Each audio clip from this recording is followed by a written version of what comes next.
네, 여러분 반갑습니다. 6월 17일 수요일 메시지 같이 나누도록 하겠습니다. 오늘 말씀의 제목은 치유입니다. 질병 치유의 방법. 네, 우리가 중요한 메시지를 깨달아야 되겠죠. 뭡니까? 인생이라는 뜻 자체가 병들다 이런 뜻입니다. 그러니까 창세기 3장 사건 이후로 인간은 병들게 되어 있습니다. 그렇기 때문에 우리가 중요한 이 의미를 깨닫고 우리가 또 다른 축복을 확인해야 되겠습니다. 죽는다. 그것도 어떤 병든 열매 중에 하나거든요. 창세기 3장 이후로 죽음이 들어왔습니다. 그리고 창세기 3장 사건 이후 창세기 4장이죠. 최초의 살인, 이런 여러 가지 감정과 상황의 어떤 변화들이 일어나는 거죠. 심지어는 자연 환경도 뒤바뀝니다. 가시와 엉겅퀴를 내고요. 또 홍수 사건이 벌어집니다. 그 말은 땅 아래의 샘, 하늘에 있는 샘이 터지는, 그래서 온 지구가 물에 잠기는 이런 일이 벌어지죠. 그 다음에 그것 때문에 자연 환경이 병들고 파괴됐기 때문에 인간 수명도 단축되어지는 이런 일이 벌어졌습니다. 그렇다면 병들다, 뭐가 병들었습니까? 영적으로 병들었습니다.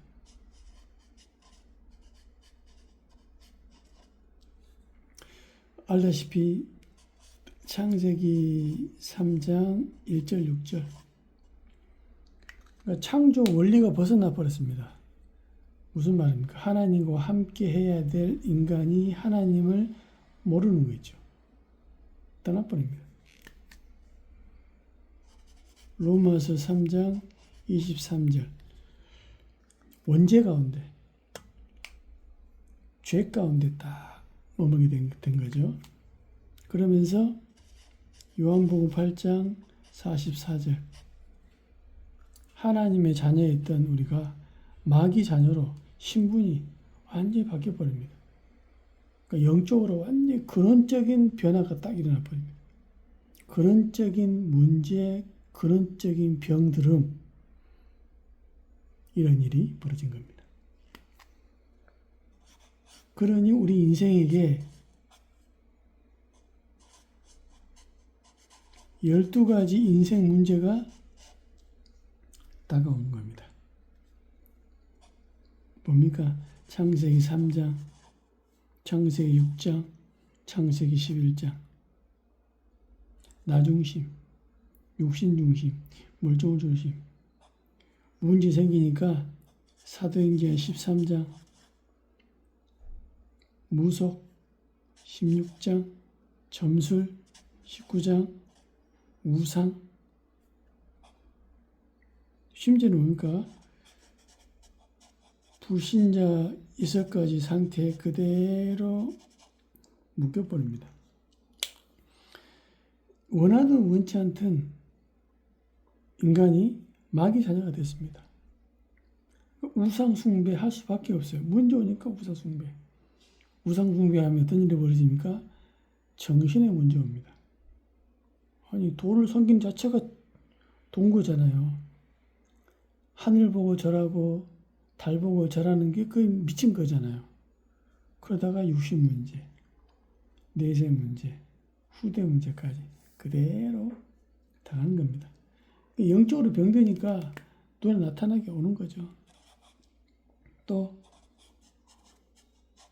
육신이 병듭니다. 뭡니까? 노화, 이게 병든 거거든요. 또 질병, 죽음, 영과 육신이 분리되는 거잖아요. 그러니까 이런 식으로 계속 병든 상태입니다. 이런 상태에 있을 수 있거든요. 또 관계도 병들어요.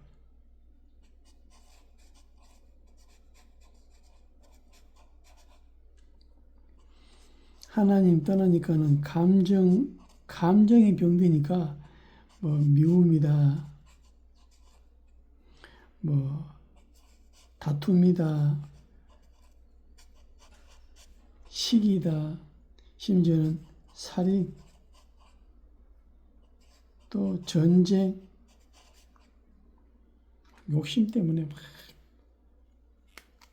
그리고요 나 중심, 하나님 중심 아닙니다. 영적 세계 모르니까는 육신 중심, 무조건 잘 되면 돼, 남 죽든 말든, 이런.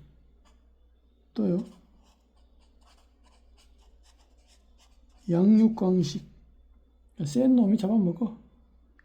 근데 성경에는 하나님 나라가 임하면 이사야 11장 7절 9절에 이렇게 표현되어 있습니다. 암소와 곰이 함께 먹으며. 지금은 이해 안 되잖아요. 그것들의 새끼가 함께 엎드리며 사자가 소처럼 풀을 먹을 것이며. 맨날 짐승을 잡아먹었는데 풀을 먹고, 젖먹는 아이가 독사의 구멍에서 장난하며. 손 넣어도 물지도 않아. 젖된 어린아이가 독사의 굴에 손을 넣을 것이라. 내 거룩한 산 모든 곳에서 해됨도 없고 상함도 없을 것이니 이는 물이 바다를 덮은 같이 여호와를 아는 지식이 세상에 충만할 것입니다. 그러니까 하나님의 나라가 임하면 모든 것이 창세기 3장 이전으로 회복될 것이다. 그렇다면 우리가 실제로 이제 우리가 중요한 질병이 왔을 때 어떻게 됩니까? 가장 먼저 봐야 되겠죠. 질병의 원인. 즉 모든 일에는 원인이 있잖아요. 보통 우리는 나타나는 육신 이것만 중요하게 봅니다. 그러나 육신 이전에 정신입니다. 더 나아가 정신 이전에 영적 원인이 있다 이 말입니다. 그러니까 우리는 이것을 중요하게 보는 거죠. 즉 창세기 3장 사건. 그것 때문에 인간에게 모든 문제가 왔습니다. 나타나는 문제, 드러나지 않는 문제 다 왔거든요. 영적인 원인. 소위 말하면 하나님 떠나버렸습니다. 물고기가 물고기 떠나면 안 되잖아요. 그런데 물고기가 물고기 떠난 것처럼 인간이 하나님을 떠난 겁니다. 그럼 이 자체가 뭐냐? 죄인 거예요. 반드시 죄는 재앙을 불러오거든요. 더 깊이 들어가니까 실제로 존재하는 이 존재, 사탄. 이게 이 안에 우리 인생의 시간표가 딱 들어가 버립니다. 이걸 운명이라 하잖아요. 이 안에서 무슨 일이 벌어질지 모르는 겁니다. 그러니까는 이제 문제 오니까는 잘못된 치유법. 이렇게 이제 우리가 착각합니다. 일단 눈에 보이는 육신만 변화되면 되니까 약만 의존합니다. 약은 사실은 빠르게 보조하는 거거든요. 그리고 공부를 많이 한 의사만 의존하는 거죠. 또 음식만 의지합니다. 뭐가 좋더라, 뭐가 좋더라. 그러니까 이런 것들도 다 참고해야 됩니다. 소위 말해서 좋다는 음식 얼마큼 먹어야 됩니까? 얼마큼? 오랫동안 먹어야 돼요. 그게 이제 잘못되면 우리 몸하고 안 맞을 수 있잖아요. 그러니까 뭐만 해야 된다. 이거 먹으면 다 낫는다. 그 자체가 틀린 말이잖아요. 시험 문제 가운데 무엇은 꼭 반드시 좋다. 반드시 좋다. 이런 말 자체가 좋은 건 맞는데 반드시 좋다. 이 말 자체가 틀린 겁니다. 네, 요 자체도 마찬가지죠. 더 나아가 중요한 원리죠. 영이 살아야 됩니다. 영이 살아야 정신이 살고 환경이 살고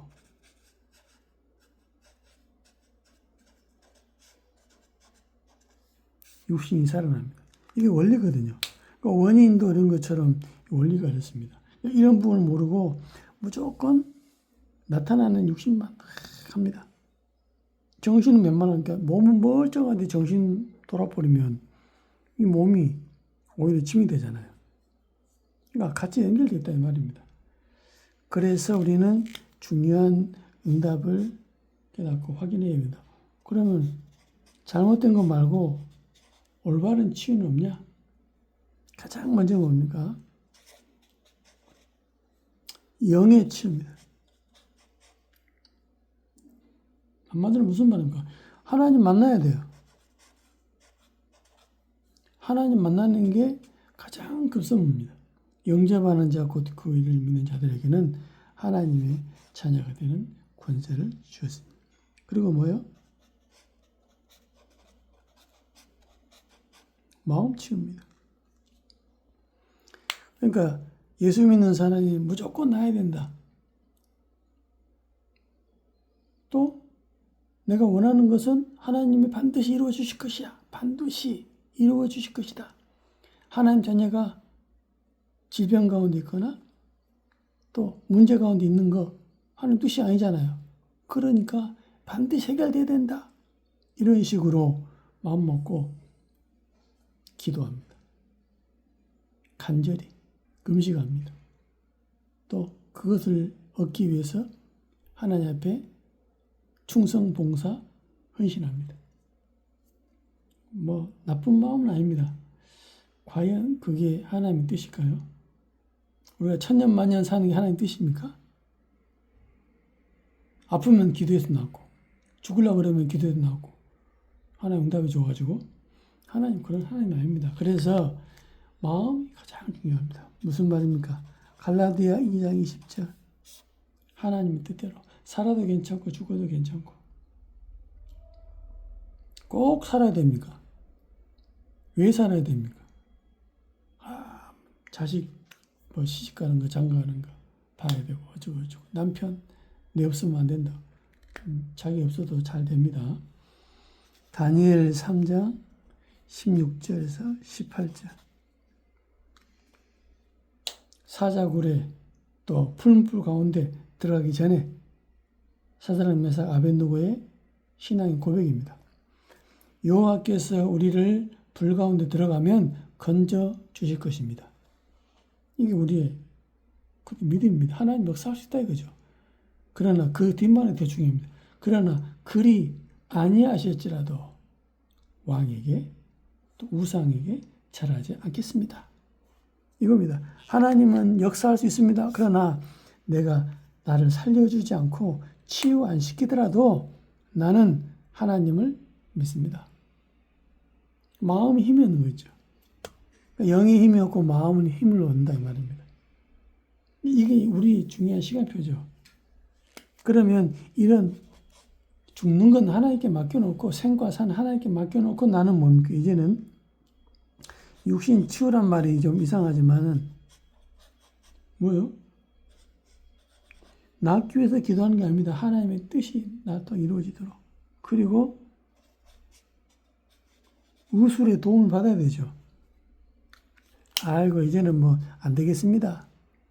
어떤 약을 써도 안 되겠습니다. 그때서는 뭐 도움을 받을 필요 없겠지만 그때는 뭐 죽기 아니면 살기로 진짜 하나님께 맡겨놓고 이제 필요한 거 꼭 해야 되는 거 죽기 전에 하고 싶은 거 그거 하면 되잖아요. 그렇지만 가망성이 있다.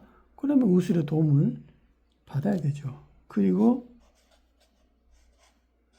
우리 안에 들어가는 거 중요하잖아요. 공기 중요하고 음식 중요하고 그러니까 음식으로 어떤 말하기를 음식으로 못 낫게 하는 병은 없다. 그만큼 우리 속에 들어가는 게 중요하다 말이죠. 그렇다면 결론입니다. 하나님이 원하는 게 뭐겠습니까? 일단 구원받는 거예요. 그러면 구원받은 사람은 이제는 뭐니까? 근원적인 힘을 얻는 게 하나님 계획입니다. 근원적인 힘. 우리를 병 낫게 해서 하나님께 기도했더니 탁 낫게 하시는 게 하나님 계획이 있습니까? 아니죠. 정말로 말씀으로 힘을 얻는 겁니다. 이스라엘 백성들이 광야 길을 걷습니다. 고난처럼 보이고 힘든 것처럼 보이잖아요. 근데 그 광야에서 가장 정확하고 가장 세미한 하나님의 음성을 듣게 되는 겁니다. 그래서 광야라는 의미 자체가 말씀하다 이런 의미가 있습니다. 하나님의 음성을 애굽에 있을 때는 안 들려. 광야에서는 어떻게 잘 들리는지 말씀으로 힘을 얻는 겁니다. 그리고 뭐예요? 기도입니다. 기도를 통해서 모든 걸 회복하는 거죠. 뭘요? 영을 회복하고 뇌를 회복하고 몸을 회복하고 그래서 호흡을 길게 해라. 길게 해라. 그리고 미션입니다. 사명이죠. 하나님이 내가 오래 살기 위해서 미션 잡는 거 아닙니다. 내가 이 하나님이 원하는 미션을 잡으면은 나를 살려주시겠지. 그런 동기 있는 미션 말고 내가 살아도 죽어도 내가 살게 하시는 그날까지 내가 꼭 해야 되는 게 뭐냐? 미션이죠. 그래서 바울은 얘기합니다. 나의 달려갈 길과 주 예수께 받은 사명, 하나님의 은혜의 이 복음을, 이 사명을 마치려 하면은 내가 이 생명 조금도 귀한 것을 여기지 아니하노라. 나의 달려갈 길, 그거 붙잡는 겁니다. 어차피 우리는 한 번은 하나님 앞에 서야 됩니다. 서는 방법이 뭡니까? 죽음이라니까요. 언제 갈 것이냐? 그건 우리의 소관이 아닙니다. 하나님의 영역입니다. 어떻게 갈 것입니까? 병들어 갈 수 있기도 하고 사고나 죽기도 하고 갑자기 어떤 패러글라이딩 했는데 떨어져서 죽을 수 있기도 하고 갑자기 굴러오는 돌멩이에 맞아 죽기도 하고 방법은 여러 가지입니다. 그건 하나님께 맡겨놓고 그럼 나는 어떤 인생과 축복을 살 것인가? 그겁니다. 영적 힘 얻으면 살아날 수 있다. 기적도 있지만 우리가 정말로 이 원리, 영이 살고 마음이 힘을 얻고 육신이 힘을 얻으면 회복될 수 있습니다. 하나님 안 도와줘도 그렇다니까요. 그러나 하나님 안에 있는 사람은 당연히 힘을 얻는 거죠. 이 은혜와 축복이 여러분과 여러분 현장에 그대로 응답되기를 예수님 이름으로 정말 축원드립니다. 하나님 참으로 감사합니다. 우리 인생 병들 수밖에 없는 인생의 여정 속에 우리에게 실제적인 육신의 병이 왔을 때 하나님을 향한 더 중요한 언약을 붙잡고 회복되게 하시고 또 우리를 치유의 증인으로 지금도 현장에 고통당한 자를 살리는 증인으로 하나님 우리를 마음껏 사용하여 주옵소서. 예수님의 이름으로 기도하옵나이다. 아멘.